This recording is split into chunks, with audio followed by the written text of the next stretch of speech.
Hello everyone, welcome to my channel learning with concept by PS. तो आप सभी को पता चल गया होगा there is a very good news for CBSE students. Central board of secondary education it has declared that there will be 30% reduction on the syllabus of class 9 to 12th students. So देखते हम इधर इस video में आज के lecture में हम each and every detail जो भी हमारा नया सिलेबस आया है उसमें से क्या डिलीट हुआ है, क्या हमें पढ़ना है और क्या नहीं पढ़ना है, उसके बारे में हर एक डिटेल अच्छे से डिस्कस करेंगे। आज हमारा जो होगा वो क्लास 10th का साइंस सब्जेक्ट के लिए हम देखते हैं। तो जनरल इंस्ट्रक्शंस जो हमारे सीबीएसई के द्वारा हमें मिली हुई हैं वो ये है कि जो हमारा एनुअल एग्जामिनेशन होगा वो पूरा एंटायर सिलेबस में होगा। एंटायर सिलेबस जो कि अभी मैं डिस्कस करने वाली हूँ और वो टोटल 80 मार्क्स का होगा। इसके अलावा जो 20 मार्क्स होंगे वो आपके इंटरनल असेसमेंट के होंगे। तो इस तरीके से total annual examination 100 marks cover करेगा।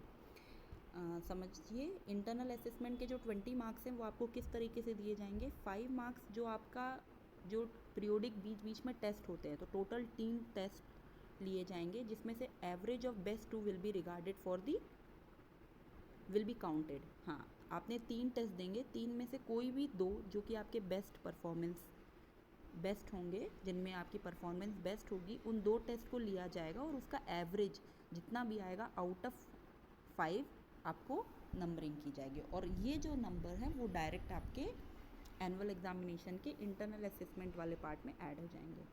5 मार्क्स आपको कैसे मिलेंगे, बीच में कुछ पोस्टर्स, प्रेजेंटेशन, प्रोजेक्ट्स, ये सारी चीज़ें आपके टीचर्स आपको बोल सकते हैं। शॉर्ट टेस्ट हो सकते हैं, ओरल टेस्ट हो सकते हैं, what ever be the depending on the classes कि आपकी क्लासेस कब चालू होंगी और किस तरीके से होंगी। फिर 5 मार्क्स आपके प्रैक्टिकल और लेबोरेटरी वर्क, जो भी आपका प्रैक्टिकल लेबोरेटरी वर्क होगा उसकी आपको एक फ़ाइल मेंटेन करनी होगी थ्रू आउट द ईयर और वो रिकॉर्ड स्टूडेंट को लास्ट में सबमिट करना पड़ेगा। ओके, एंड 5 मार्क्स का पोर्टफोलियो होगा। Portfolio to be prepared by the student which include class work. आपकी क्लास वर्क देखा जाएगा, क्या परफॉर्मेंस था, आपकी कॉपीज़ रेगुलर चेक होती आ रही हैं क्या, इसके अलावा ये सारी चीज़ें आपके पोर्टफोलियो में आता है। ठीक है, तो इस तरीके से आपके 20 मार्क्स इंटरनल असेसमेंट के वो हो जाएंगे। तो आई थिंक ये 20 मार्क्स गेन करना सभी के लिए बहुत ईजी है।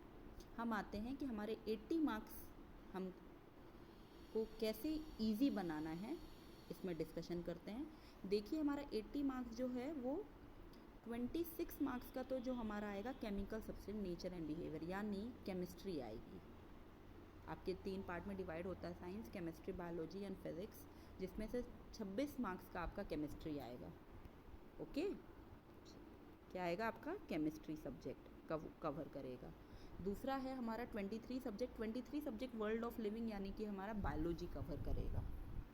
क्या कवर करेगा, बायोलॉजी कवर करेगा। थर्ड है हमारा नेचुरल फिनोमेना, जिसमें हमारा फिजिक्स का ज़्यादातर पोर्शन आ जाता है, वो हमारा 12 मार्क्स ही कवर करेगा। कितने मार्क्स कवर करेगा, 12। 14 मार्क्स हमारे इफेक्ट ऑफ करंट से। Effect of current actually electricity एक चैप्टर है फिजिक्स में, उसमें वेरी वेरी इंपॉर्टेंट चैप्टर। आप देखिए उसमें से अकेला एक चैप्टर पढ़ लेने से आपके 14 चैप्टर आ रहे हैं, क्योंकि आपका chemical substance nature and behaviour है, ये पूरी केमिस्ट्री को कवर करके 26 मार्क्स आ रहे हैं, पूरे बायोलॉजी को कवर करके आपके 23 मार्क्स आ रहे हैं। बाकी जो अदर फिजिक्स है वो 12 मार्क्स की है और जो करंट है वो 14 मार्क्स का। मतलब इस पर्टिकुलर चैप्टर को, इलेक्ट्रिसिटी चैप्टर को 14 मार्क्स का वेटेज मिला है, मतलब इसे बहुत ध्यान से देखना है। और बायोलॉजी का एक चैप्टर है लास्ट में आपके दिया गया है, एनसीईआरटी टेक्स्ट बुक है जो क्लास 10 की, नेचुरल रिसोर्सेज, ये भी 5 मार्क्स कवर करेगा। देखेंगे हमको ये मार्क्स अपने कैसे पक्के करने हैं। बिल्कुल किसी भी बात की टेंशन लेने की ज़रूरत नहीं है। मैं इस channel learning with concept by PS में रेगुलरली आपके पूरा class 9th and class 10th के लिए अपना बेस्ट जो पीपीटी है वो तैयार करके आपको सारी चीज़ें एक साथ एक ही जगह पर कॉन्सेप्ट के साथ प्रेजेंट करने वाले हैं। ठीक है, तो देखिए अब डिस्कस कर लेते हैं हमारे चैप्टर्स के बारे में। हमारा केमिस्ट्री जो कि चैप्टर 1 to 5 कवर करता है हमारा एनसीईआरटी बुक के, अगर आप चैप्टर नंबर 1 से लेके 5 तक देखें तो वो हमारा केमिस्ट्री है। पहला चैप्टर है हमारा केमिकल रिएक्शन। तो केमिकल रिएक्शन में chemical equation, balanced chemical equation, types of chemical reaction में जो 4 बेसिक होती हैं, combination, decomposition, single and double, और इसके अलावा डबल डिस्प्लेसमेंट, इसके अलावा precipitation, neutralisation and redox reaction. ये सारी रिएक्शन हमारी केमिकल रिएक्शन के लिए इंपॉर्टेंट है। दूसरा है हमारा acid base and salt chapter. ये केमिकल रिएक्शन एक चैप्टर है, तो उसमें इतने टॉपिक्स आने वाले हैं, ठीक है। जो हमारा ये पहला वाला टॉपिक है केमिकल रिएक्शन, इसके लिए जो वीडियोस और लेक्चर्स मैंने प्रिपेयर किए हैं उसकी जो लिंक है वो डिस्क्रिप्शन बॉक्स में नीचे दी हुई है, आप चाहें तो उसे देख सकते हैं। अगर अच्छा लगे तो इस चैनल को सब्सक्राइब और लाइक करिए ताकि मैं सारे वीडियोस जो अपलोड करूँगी वो आपको आप तक पहुँच सके। एसिड बेसिस और सॉल्ट। एसिड बेस और सॉल्ट हमारा सेकंड चैप्टर है।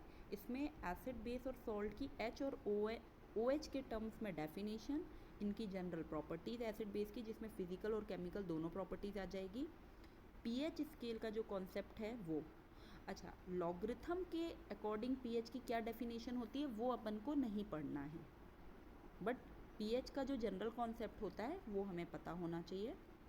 इसमें से कुछ पीएच भी पूछ सकते हैं, डे टू डे लाइफ में पीएच का क्या इंपॉर्टेंस होता है और किसकी कितनी पीएच होती है। जैसे इंसेक्ट ने बाइट किया, एक एग्जांपल, अगर आपको इंसेक्ट ने बाइट किया, उसमें फॉर्मिक एसिड होता है, तो आप क्या अप्लाई करोगे, आप कोई बेस अप्लाई करोगे तो एसिड न्यूट्रलाइज हो जाएगा। तो ये आपके डे टू डे लाइफ का कुछ एसिड पीएच से, आप अगर आपको किसी का पीएच पता है तो उसकी इंपॉर्टेंस क्या होती है आप देख सकते हो। Preparation and uses of NaOH, bleaching powder, baking soda, washing soda and plaster of Paris, ये मतलब पूरा ऐड है, मतलब इस acid base and salt chapters में लगभग चीज़ें आपकी ऐड हैं। Metal and non metal. Metal and non metal में हमको क्या क्या पढ़ना है, मेटल और नॉन मेटल की पूरी प्रॉपर्टीज़ पढ़ना है, जिसमें फिजिकल और केमिकल दोनों तरह की प्रॉपर्टीज़ आती हैं। रिएक्टिविटी सीरीज़ पढ़ना है। Formation and properties of ionic compound, ionic compound का हर ईच एंड एवरी डिटेल अच्छे से पढ़ना है हमको, बहुत इंपॉर्टेंट टॉपिक है ये।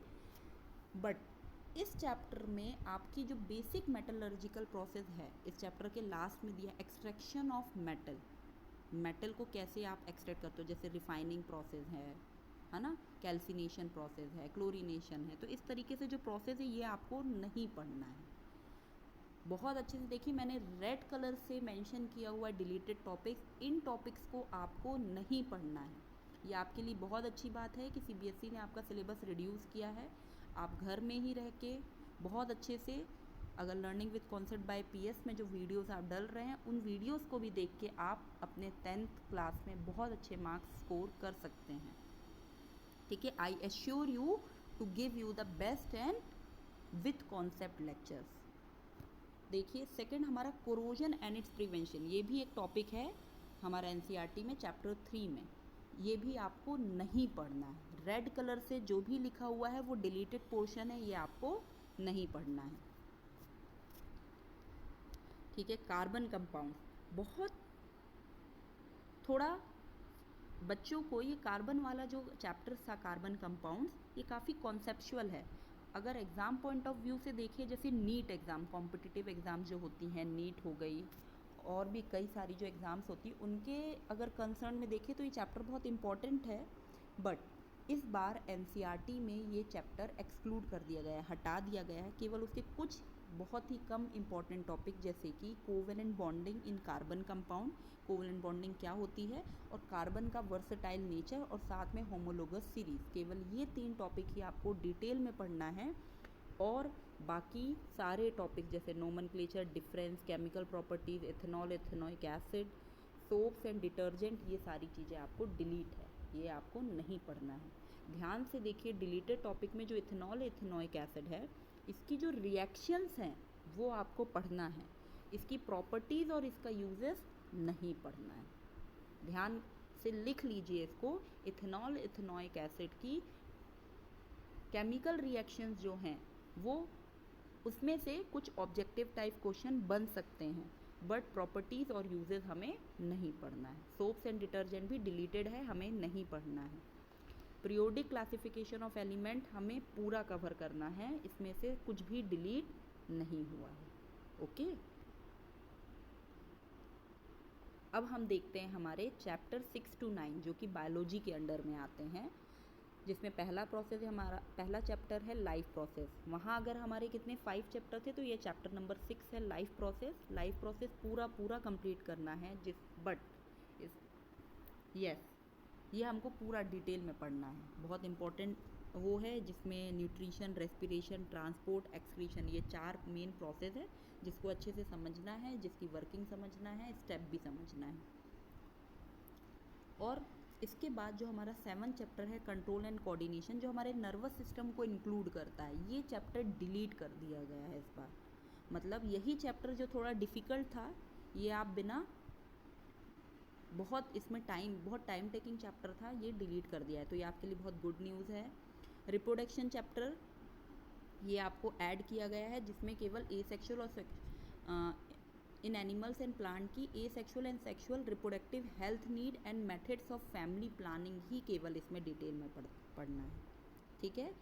और HIV, AIDS, child bearing and human health. Heredity जो चैप्टर है, इसमें केवल मेंडल्स के जो लॉ ऑफ इनहेरिटेंस है वो पढ़ना है।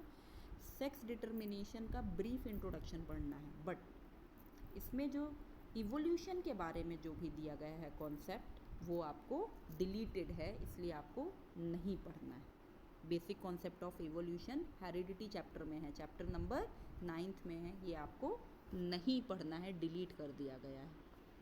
फिज़िक्स में आते हैं चैप्टर 10 to 14, जिसमें chapter number 10 light very important है, ये आपको पूरा डिटेल में पढ़ना है। चैप्टर नंबर 11 द ह्यूमन आई में केवल आपको refraction of light through prism, dispersion of light, scattering of light और एप्लीकेशन इन डेली लाइफ पढ़ना है। डिलीटेड टॉपिक्स है ह्यूमन आई और उसका पावर ऑफ एकोमोडेशन, मतलब लेंस का कैसे यूज़ होता है ह्यूमन आई का, वो आपको सारी चीज़ें इस बार डिलीट कर दी गई है। जो विजन होते हैं, मायोपिया और इस तरीके से जो आईज़ के विजन होते हैं, डिफेक्ट होते हैं, विजन डिफेक्ट, इनका करेक्शन, ये सारी चीज़ें डिलीट कर दी गई है। रेड कलर से लिखा हुआ है, यानी ये डिलीटेड पोर्शन है, डिलीटेड टॉपिक है। आप इसका स्क्रीनशॉट ले लीजिए, पढ़ते वक्त इन टॉपिक्स को आप बिल्कुल कैंसिल करिएगा, इस बार नहीं पढ़िएगा। इलेक्ट्रिसिटी चैप्टर नंबर 12, 10, 11, 12 चैप्टर है। ध्यान रखिए, इलेक्ट्रिसिटी चैप्टर से 14 मार्क्स के क्वेश्चन आने वाले हैं, 14 मार्क्स कवर करता है इस चैप्टर को, बहुत ध्यान से, और हर एक चीज़ इम्पॉर्टेंट इस चैप्टर की, कुछ भी डिलीट नहीं किया गया है, एवरीथिंग इज़ इंक्लूडेड। उसके बाद मैग्नेटिक इफेक्ट्स ऑफ करंट, ये भी एक इम्पॉर्टेंट चैप्टर है इसमें, बट आपके लास्ट का एक टॉपिक है इलेक्ट्रिक जनरेटर और डोमेस्टिक इलेक्ट्रिक करंट, ये 2 टॉपिक डिलीट कर दिए। इलेक्ट्रिक जनरेटर में AC DC, advantage of AC over DC, ये सारी चीज़ें डिलीटेड है। लास्ट हमारा चैप्टर है 14 सोर्सेज ऑफ एनर्जी, ये डिलीट है, कंप्लीट डिलीट, मतलब इस चैप्टर को छोड़ देना है, पढ़ना ही नहीं है। नेक्स्ट है हमारा बायोलॉजी, जो कि चैप्टर 15 एंड 16 कवर करता है। लास्ट के 2 चैप्टर वो बायोलॉजी के अंडर में आते हैं, जिसमें से 15 चैप्टर है हमारा मैनेजमेंट ऑफ नेचुरल रिसोर्सेज। ये बच्चों आपको बोर्ड एग्ज़ाम के रिटन एग्ज़ाम में इसका कोई भी क्वेश्चन इंक्लूड नहीं होगा इस चैप्टर से। ये आपका क्या होगा, इंटरनल असेसमेंट जो होगा, इंटरनल असेसमेंट में जो टेस्ट हो सकते हैं और या फिर पोर्टफोलियो तैयार करने के लिए हो सकता है, या एक राइटअप तैयार, ये आपकी टीचर्स आपसे बोलेंगे, जो कुछ भी वो एनकरेज करते हैं आपको बोलने के लिए, वो आपको तैयार करना है। इस चैप्टर में से प्रोजेक्ट वर्क हो सकता है, इट मे बी वो आपके टीचर्स आपको बताएंगे, बट बोर्ड एग्ज़ाम के लिए रिटन एग्ज़ाम में थ्योरी में इससे एक भी क्वेश्चन नहीं आएगा। और चैप्टर नंबर 16 जो कि लास्ट चैप्टर है अवर एनवायरनमेंट, ये हमारा पूरे तरीके से ऐड, इसमें से कुछ भी डिलीटेड नहीं है, तो ये एक इम्पॉर्टेंट चैप्टर है। तो ये हमने पढ़ा बायो, फिज़िक्स, केमिस्ट्री, तीनों के इम्पॉर्टेंट चैप्टर्स और उसके डिलीटेड पोर्शंस। तो अगर आपको कोई डाउट हो तो आप कमेंट सेक्शन में पूछ सकते हैं। And stay like and subscribe the channel. Class 9th and 10th के कॉन्सेप्ट एक्सप्लेनेशन के लिए आप हमारे चैनल से जुड़े रहिए। Thank you and all the best.